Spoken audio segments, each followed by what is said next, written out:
Hi, and welcome to another edition of NSU Sports. I'm Israel Lister.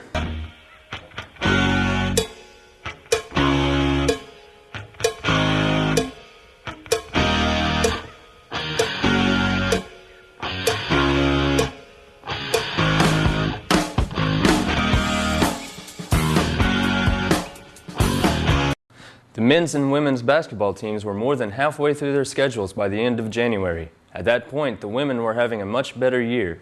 This is video from a January 24th home blowout of East Central University. The women poured it on ECU at a steady rate in both halves and rolled away with a 76-45 win. At that point in the season, the Lady Hawks were second in the North Division of the Lone Star Conference and were only one win out of first place. The team's leading scorer is Jasmine Webb, averaging more than 14 points a game. Alex Perkins is averaging 11 and Jasmine Wright 9.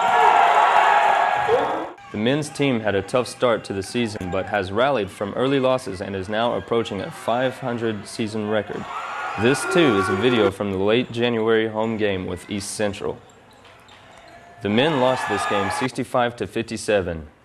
Jason Jones and Aaron Arango lead the team in scoring with 11 points per game. Marion Burnett is next with 7 points per game average. The Riverhawks tennis team is set for another season of competition with 2 stars from last year returning. This is video from a recent practice, since most of the team's matches are on the road. Senior Susanna Osinska of Warsaw, Poland and Amina Spirtovic of Stockholm, Sweden lead the well-balanced team. Last October, playing doubles, the two won the South Central Regional Championship, beating a doubles pair from Abilene Christian University. I'm very fortunate this year we have 5 returning starters. So really all of them will be counted on. The Lone Star Player of the Year is Zuzana Ozinska. She will be back and she will be a senior, one of our leaders. Our second leading player will be Amina Spirtovic. She's a junior, made first team all-conference last year in the Lone Star. We also have Michelle Romanova, who's a sophomore. We really look for great things from her. Carolina Kishan, also a sophomore. And Alicia Agostenskia, who's a sophomore. We think that those 5 are the nucleus of a great season. That's all of Riverhawks Sports for now. I'm Israel Lister.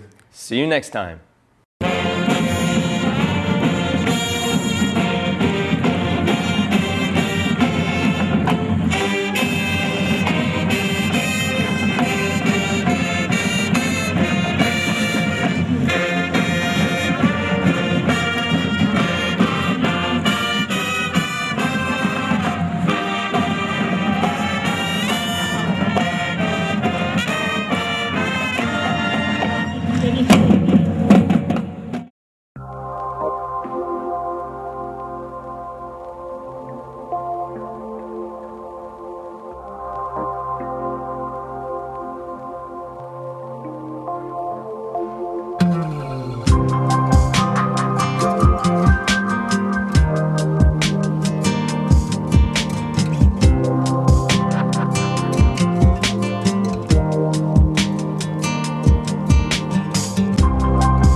Whether you're happy about it or not, we have a new president, and things in America may change dramatically.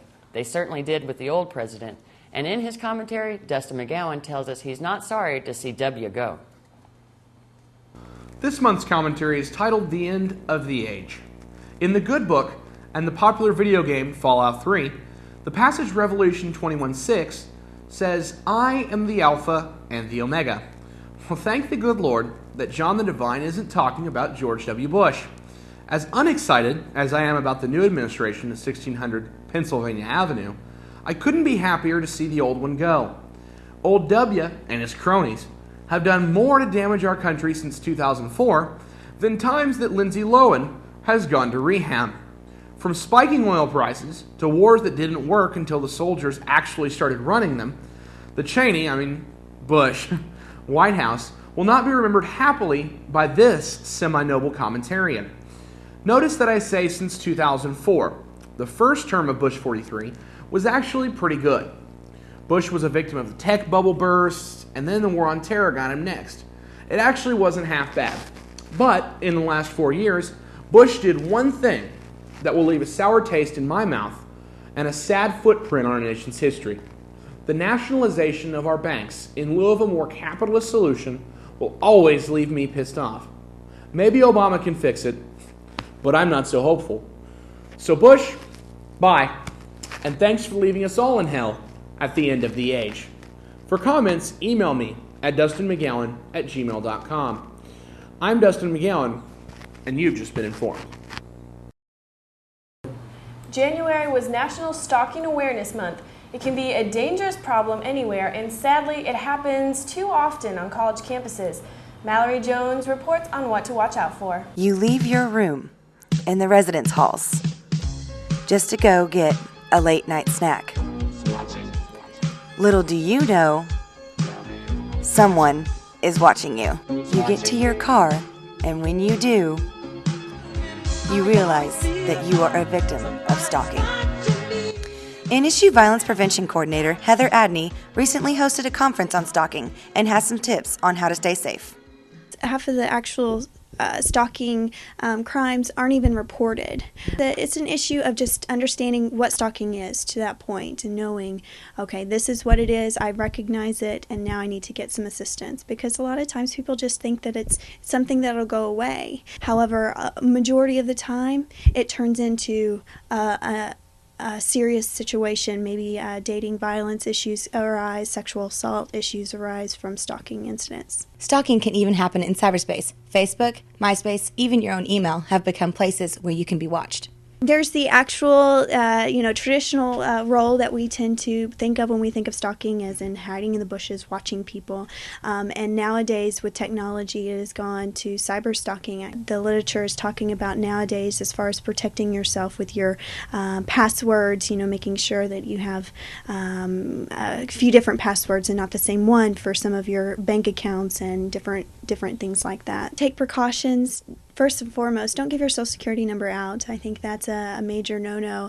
Putting your address, something as simple as putting your address on Facebook. A lot of students don't realize that people can get a hold of that information and sit out and watch you. Things like checking your credit reports, your bank records and credit card records and stuff like that. Stalking can occur in dating relationships after bad relationships have ended and stuff. So making sure you don't give too much information on that first date. If you feel you are in danger of being stalked, contact Heather Adney at the Office of Violence Prevention.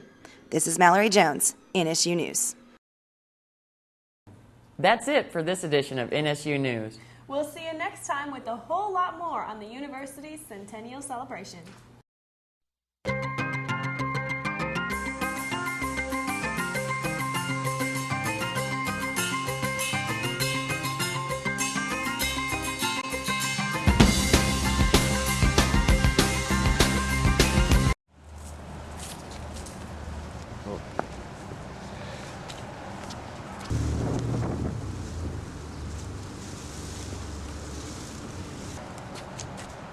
Oh.